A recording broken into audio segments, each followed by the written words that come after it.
नित्य महाविश्वासपूर्वकं निक्षिपेत् सर्वभारांश्च गुरोः श्रीपादपङ्कजे. శుక మహర్షి పరీక్షిత్రాడుతూ అంటున్నాడు, వేదములను ఉపనిషత్తులను భాగవతాది గ్రంథములను విని అర్థం చేసుకొని జీవనాన్ని గడిపేవాడు. తన జీవనానికి దీన్ని ఆదర్శంగా ఉంచుకునే శక్తి కలిగిన వాడు వీడొక్కడేని సంతృప్తి నొందాడు. అలాంటి మనిషి దారి తప్పితే అతనికి గతి ఎలాగిక? ఇది మానవ జీవనము. శుక మహర్షి పరీక్షిత్రాడుతూ అంటున్నాడు, ఇంత చక్కటి దేహమిచ్చిన, మంచి దేహ పాటవము ఇంద్రియ పాటవం కూడా బాగా ఉన్న ఒక్క వ్యక్తి కూడా భగవంతుడిచ్చిన ఆ నాలుకతో ఒక్కసారి జీవనంలో కృష్ణ రామ అనే శబ్దాన్ని ప్రయోగిస్తే దేవుడు అనుకుంటాడు, నేను ఈ జన్మలో అతనికి నాలుక ఇచ్చినందుకు సార్థకమైంది. ఒక్కచోట ఎక్కడైనా ఒక ప్రవచనం జరిగితే చెవిలో ఒక్క శబ్దం పడినా ఆ చెవి సార్థకమవుతుంది. ఇలాగే సకల ఇంద్రియములు జీవనంలో ఒక్కసారైనా తీర్థయాత్రలకు వెళ్ళి వస్తే కాలున్నందుకు సార్థకం. భగవంతుని మందిరములకు ప్రదక్షిణం చేసి వస్తే అప్పుడు కాళ్లకు సార్థకం. తిరుపతికి వెళతాం అందరం, విఐపి దర్శనం దొరుకుతుందా అని మాత్రం చూస్తాము, త్వరగా దర్శనం అవుతుందా చూస్తాము. అయితే వచ్చిన తర్వాత ఒక్కసారి 4 మాడ వీధుల్లో ప్రదర్శనం వేస్తామని చెప్పేసి ఎవరు ఆలోచించారు. మనకు ఆ లోపల వెళ్ళి దేవుని దర్శించుకుంటే మాత్రమే ఫలము అనుకుంటాం. ప్రదక్షిణం వేస్తే దర్శించిన దానికంటే ఎక్కువ ఫలితము ప్రదక్షిణానికి ఉంది. ఆ విధంగా ప్రదక్షిణం చేస్తే అదే కాదు, ఏ దేవస్థానానికి ఏ క్షేత్రానికి వెళ్ళినా ఆ భగవన్ మందిరానికి ఒక ప్రదక్షిణ తిరిగి వస్తే ఫలితం చాలా చెప్పారు. ఒక చిన్న ఫలితం ఏమంటే భగవంతుని మందిరానికి ప్రదక్షిణ చేసిన వారు ముందు వచ్చే జన్మల్లో కుంటివారు కారు, కాళ్ళు గట్టిగా ఉంటుంది. 90 ఏండ్లు వచ్చినా బాగా పరిగెత్తగలుగుతారు. ఆ కాళ్ళలో ఆ శక్తి ఉంటుంది. ఎందుకంటే అతను జన్మాంతరంలో దేవాలయాలకు వెళ్ళి ప్రదక్షిణం చేసి వచ్చాడు. తిరుపతిలో తిరుపతి వంటి క్షేత్రాలకు వెళ్ళి 20 గంటలు 25 గంటలు 38 గంటలు బోర్డు వేసి ఉంటారు. తిరుపతిలో ఇంతసేపు ఈరోజు దర్శనం అవుతుంది, అలాగా 48 గంటలు నిలబడి దర్శనం వేసుకొస్తారు కదా, వారికి పుణ్యం ఎక్కువ. వాళ్ళు చాలా గట్టిగా ఉంటారు. వీపీ ట్రీట్మెంట్ తీసుకొని వస్తే అది భక్తి కాదు, అది కష్టపడి చేసిన దర్శనానికి వచ్చే ఫలితము. అది సుఖంగా వెళ్ళి దేవుని సేవ చేసి వస్తే అది అంత ఫలితం కాదు. అంటే దీన్ని తప్పని చెప్పడం లేదు. 48 గంటలు కష్టపడి ఎవరు ఉంటారు కదా, వారికి వచ్చే పుణ్యమే వేరు. అంటే భగవంతుడు ఆ క్షేత్రంలో మనం కష్టపడి ప్రయాణం ఎంతసేపు చేసి వస్తాం కదా, 20 గంటలు 15 గంటలు, మళ్ళీ వెళ్ళడానికి అంతే పడుతుంది కదా.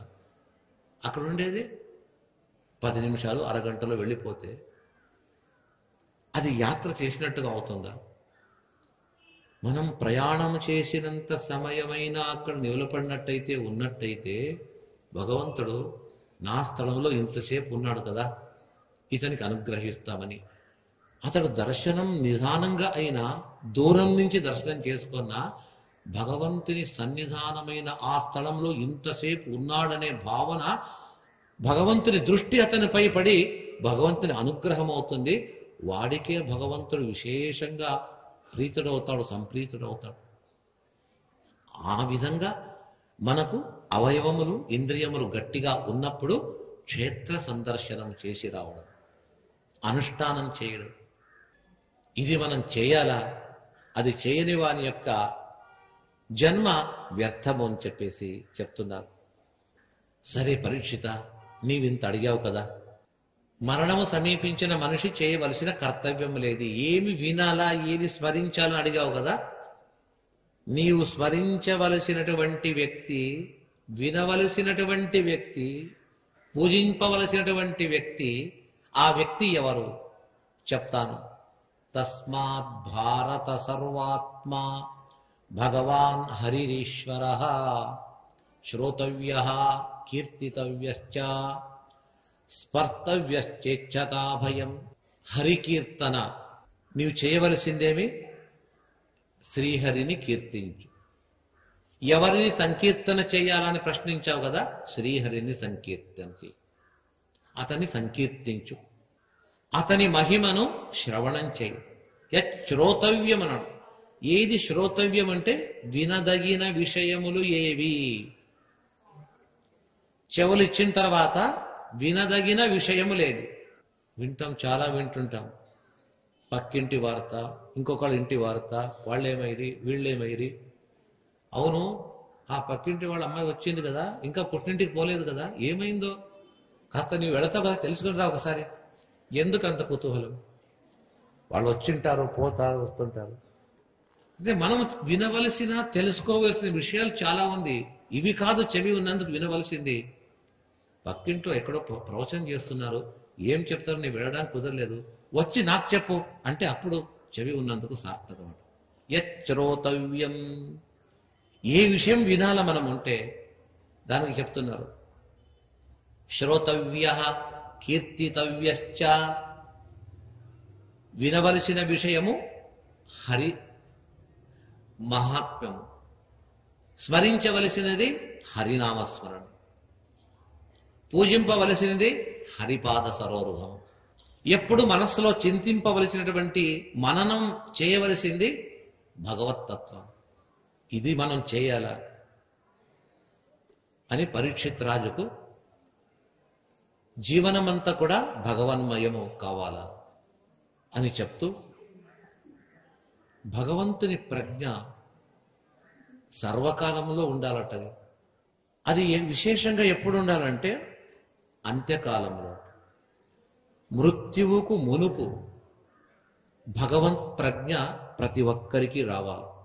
అంటే భగవంతుడున్నాడు, ఆ భగవంతుని యందు మా మనస్సు నుంచి కాసేపు నిర్మలంగా కాలం గడుపుతాం అనే భావన మరణ సమయంలో తప్పనిసరిగా ఉండాలి. ఎవరికి మరణ సమయంలో భగవత్ ప్రజ్ఞ లేదో, దైవ చింతన లేదో, వారికి వక్రగతి పడుతుంది. ఆ భగవత్ ప్రజ్ఞ కలగాలన్నట్టయితే,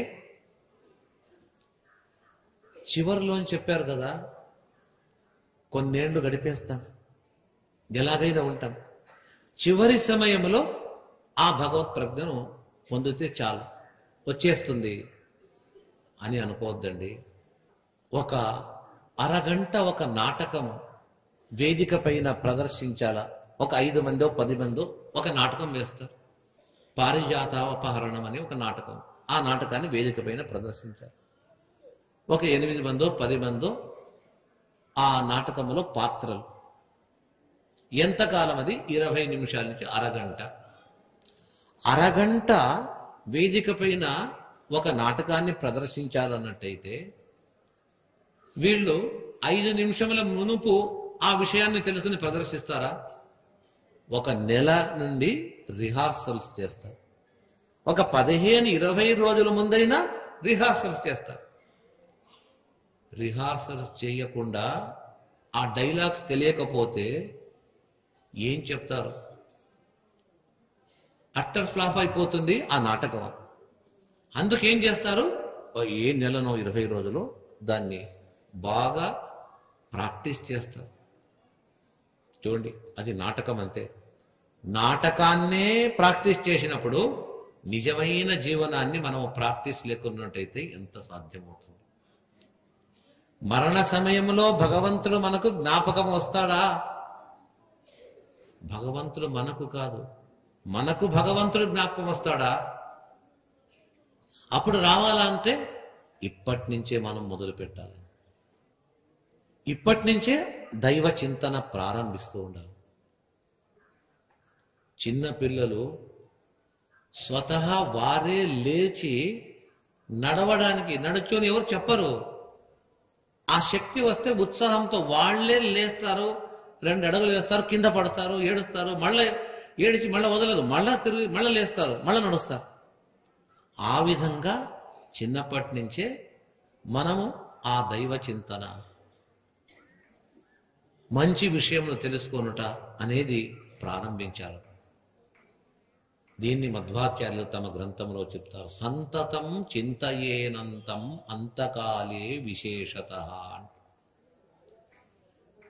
మనకు భగవంతుని యొక్క దృష్టి, భగవద్ అనుగ్రహము కావాలా, మరణ సమయంలో అతన్ని చూడాలా, అతన్ని వినాలా, మన మనస్సు అతని యందు లగ్నం కావాలా అంటే సంతతం చింతయేనంత. సంతతం అన్న నిరంతరం, ఒక్కరోజు కూడా వదలక ఆ దైవ చింతన ఎవరైతే చేస్తారో వారికి అంత్యకాలములో విశేషమైన భగవద్ అనుసంధానము, భగవద్భక్తి, భగవంతుని యందు తమ మనస్సు నిలిపే ఒక శక్తి అంత్యకాలంలో వస్తుంది.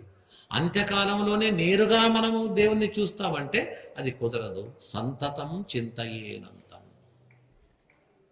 ఎల్లప్పుడూ నిరంతరము ప్రతినిత్యము. ఊపిరి ఏ విధంగా తీసుకుంటాం కదా, భోజనం ఎలాగైతే మనం చేస్తాము, ఊపిరి ఇప్పుడే ఎందుకండి, చనిపోయేటప్పుడు తీసుకుంటానంటే అవుతుంది. అది ఊపిరి లేకపోతే అప్పుడే మరణం వస్తుంది. శ్వాసోచ్ఛ్వాసములు అనేది ఎంత ముఖ్య కర్తవ్యమో అది తెలియకుండా నేను శ్వాసం తీసుకుంటాను అని తీసుకోరు ఎవరు. స్నానం చేస్తాను అని వెళ్ళి స్నానం చేయవచ్చు, భోజనం చేస్తాను చేయవచ్చు. శ్వాసోచ్ఛ్వాసములు అతనికి తెలియకుండా అలాగే గడిచిపోతుంటుంది. అది భగవంతుడిచ్చిన వరము ప్రాణులకు, మానవులకే కాదు సకల ప్రాణులకు. తెలిసి చేయాలంటే ఈ మనిషి మర్చిపోతే శ్వాసం తీసుకోవడం మర్చిపోతుంది కదా, వద్దని దేవుడే కల్పించాడు. ఆటోమేటిక్గా న్యాచురల్గా ఆ శ్వాసములు జరుగుతుంది. అదేవిధంగా దైవ చింతన కూడా శ్వాసోచ్ఛ్వాసం అని మనకు తెలియకుండా జరుగుతూ ఉండాలి. అలాంటి మనిషికి చివరి కాలములో కూడా దైవస్మరణ, దైవ చింతన అనేది అది తప్పకుండా వస్తుంది. ఆ విధంగా ఆచరించండి అని చెప్పేసి చెప్తూ ఉన్నారు. అయితే మనిషి దేహాపత్య కళత్రాదిషు ఆత్మదైన్యేషు అసత్స్వపి తేషు ప్రసక్తో నిధనం పశ్యన్నపి నపశ్యతి. ఈ వైషయిక ప్రపంచములో వివిధ సుఖ సామగ్రుల మధ్య ఉన్నటువంటి మనిషికి ధర్మము, దైవము అనేది ఉన్నా, చూస్తూ ఉన్నా కూడా చూడని వానివలే ఉంటాడు. అలాంటి తత్వము కలిగిన వారు చాలామంది ఉన్నారు. పరీక్షిత, నిన్ను చూస్తే నాకు చాలా సంతోషమవుతుంది అని చెప్పేసి సుఖ మహర్షులు తాము చెప్తూ ఉన్నారు. అంత్యకాలం అనేది చాలా ముఖ్య ఘట్టమట మనుష్యులకు. వారి తర్వాతి జన్మ అంత్యకాలం పైన ఆధారపడి ఉంటుంది. చివరి కాలంలో ఏ విధమైన భావన, ఏ విధమైన స్మరణ, ఏ ఆలోచన ఉంటుందో దాన్ని చూచే తర్వాతి జన్మ.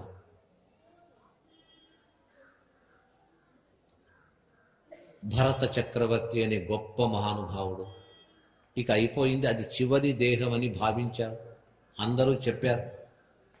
ఆ చివరి జీవనము ఇంకా వయస్సు మధ్య ఉన్నప్పుడే తన కుమారులకు రాజ్యం ఇచ్చి తాను గండకీ నది పులహాశ్రమం అని గండకీ నది ఒడ్డుని ఒక ఆశ్రమాన్ని నిర్మించుకొని ఆ ఆశ్రమంలో ఉంటూ ఉన్నాడు.